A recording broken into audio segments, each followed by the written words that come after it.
Welcome to another episode of the wireless Shokugeki Backrooms Gulag Kitchen. Today I will be celebrating with you this very important, very patriotic event called National Chocolate Chip Cookie Day, a very American day that I, as a very American person, as you can listen to my accent, will be partaking in this magnum event.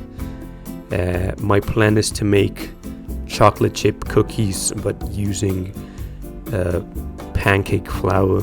I heard it would be interesting to use it because some people use it. I don't know what form, but I will try to use them as an experiment here. I just throw in some cinnamon because it adds to the flavor complexity. It is quite an overpowering flavor, so be sure to not add too much. I also had some spare pure 100% cacao that I will be adding there as well, because I don't like very sweet things. I need snacks for adults. That's why I'll be adding the super bitterness and the amazing flavor of pure cacao to the mix. Now we will start mixing all our dry ingredients. No baking powder, no nothing, because the pancake mix already has that added. Even sugar, it has that added. But I don't like the flavor that pancake mix has. It's for kids. That's why I'll try to balance it or overpower it as much as I can with other ingredients. Now I'm gonna throw a bit of peanut butter, because I think chocolate goes well with the nutty flavor of peanut or any other nut. This is what I have in hand. Again, it's a very overpowering flavor, so I make sure to not add that much. In the end, the result was satisfying, though I could have added a bit more and it wouldn't have been too bad.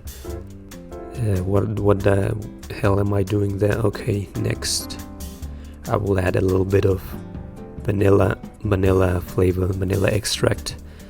Fortunately or unfortunately for me, this is supposed to be, the label claims to be natural flavor, and from what I've heard, that easily disappears. Most of it disappears after baking, so I should be using artificial vanilla flavor. But whatever, natural is better for my health probably. I added the water and we start mixing the ingredients to start forming the cookie dough. This will get a little bit complicated as I go, because the batter will gain consistency very quickly and it will start overpowering my hand. I don't have a stand mixer, so it's gonna get a little complicated. As you can see how much I speeded up the footage. It took me a while to get to a decent mix, but nonetheless we advance. For the chocolate chips, chocolate chips are too expensive, at least in my city, especially the dark flavor, the intense chocolate flavor that I want. The only chocolate chips they have is the milk chocolate, which is not my fancy, not my cup of tea.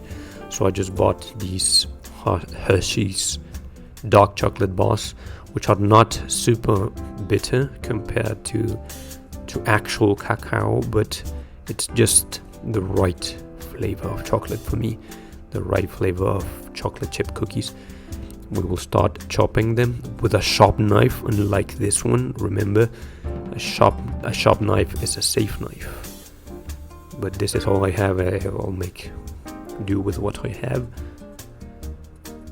As you can see, it's a little difficult due to the ineptitude of the knife, but that will just add to the texture later on, because the bigger chunks will be a nice addition to the bite, when you bite into the cookies.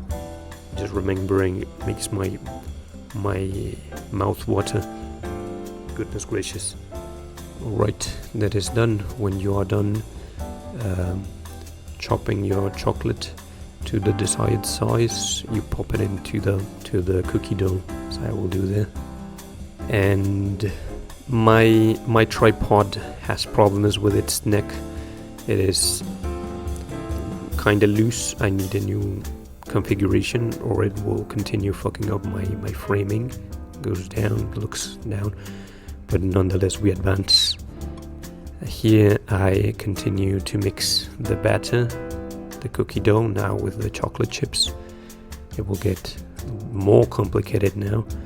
I also added more cacao and more cinnamon because I tasted the dough and it was still kind of sweet, still not the flavor that I wanted. It is always a good idea to taste what you're cooking, but this is especially safe because I didn't add any egg to it. Not that you will instantly get sick every time you try it. It's a little bit of food operation security. Now that our dough is done, we will pop them to molds. I like these molds because these are the only ones I have. The blue mold is a new one. It doesn't look as shitty as this one. This one looks like it has seen better days. Once we are done, we'll throw them in the oven. You know the usual deal, 230 degrees Celsius. Bread mode for 20 minutes. That is how I like it. Let them ponder, let them think about stuff there. When they are done, I extract them from the molds and I'm gonna throw them in the oven once more for another round. But this time I will use the convection option. If you have an air fryer, you can use an air fryer. I will drop the temperature down a little bit of a mistake. I should have kept it at 230. But this for around 10 minutes, 5 minutes, 10 minutes. This will give them the outer crispy texture. That's how I like my cookies. Once they are done, very crucial that you throw them on the freezer so the chocolate chips settle. Here we have our cookies. As you can see, they look absolutely exotic, but the flavor was supreme. The chocolate chips were magnificent. It was a great experience. Such cookies, I'm happy to have participated in such a grand event such as National Chocolate Chip Cookie Day. I hope to see you on the next installment of this magnum event. See ya later.